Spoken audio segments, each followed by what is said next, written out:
Bam! This guy wants your phone. What do? You run, of course, and leave the phone behind. But had you known where the most dangerous places in Ohio were, you might have picked a different place to visit. Our goal today is to highlight the most dangerous cities in Ohio. How'd we do it? We looked at the last 3 years of FBI reporting data for cities over 10,000 residents. And we broke the numbers down into your statistical chances of being the victim of a violent or property crime. Now grab your shotgun and your pepper spray as we get started. Our first stop along our most dangerous journey through the Buckeye State starts in, not surprisingly, East Cleveland. The 7th most violent place in the state is sketchy all over town, even 1 block away from highway exits. In fact, in some parts of East Cleveland, you better carry a weapon. Unless you wanted to buy some meth, crack, or heroin, then you'd fit right in. So yeah, East Cleveland's bad, but not that bad. After all, 20% of US cities are more dangerous, and East Cleveland's only 3 times as bad as the national average. Next up on our Danger Zone tour of the Buckeye State brings us to Dayton. Now, if you talk to Dayton residents, lots of them will claim they should be atop this list. If you spent a year in Dayton, you'd have a 1 in 17 chance of being the victim of a property crime. And that's even higher if you hang out in town west of 75, especially on West 3rd Street. Yikes. Canton was closer to the top 5 as little as 3 years ago, but crime is actually down a little bit here. But it's still the 3rd most violent place in the state, where you would have about a 1 in 100 chance of being the victim of an attack or murder for every year you lived here. There were 730 violent crimes in Canton last year.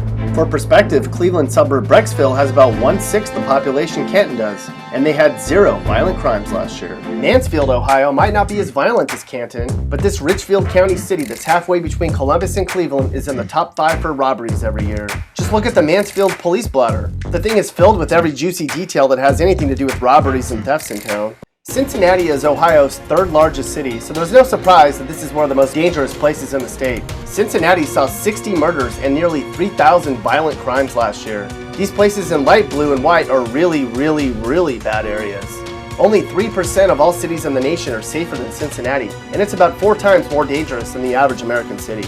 You have about a 1 in 18 chance of being the victim of a property crime when you're in Cincinnati for a year. On the bright side, since there's so many people in prison in this part of the state, at least the lines at Skyline are probably a lot shorter than ever.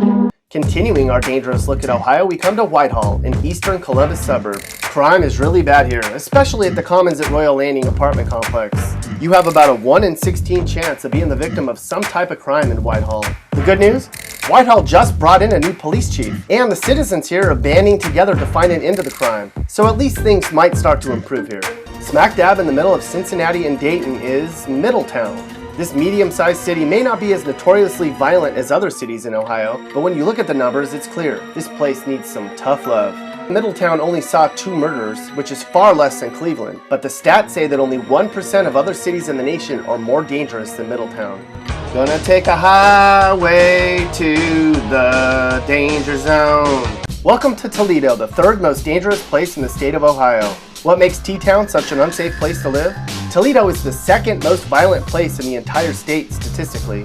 There were 24 murders here last year, and you'd have about a 1 in 156 chance of being raped, attacked, or murdered yourself if you spent a year here. There were also 16,000 property crimes here, meaning that every day in Toledo, 43 people are robbed or otherwise impacted by theft or vandalism. Way back in 2004, Springfield was an all-American city, but things have certainly gone downhill since. If you want to see a real mess, head over to this city of 60,000 people just outside of Dayton. Crime is up 21% in Springfield, and the violent crime reached a 14-year high last year.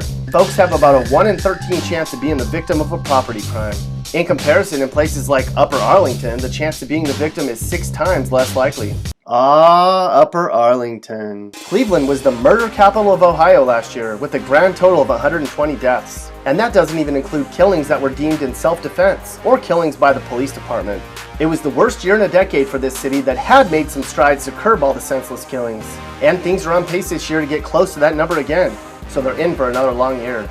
If you live in Cleveland or any of the other cities we mentioned, you live in a really dangerous place. And if you don't live in any of these cities, you can rest a lot easier at night. Congratulations.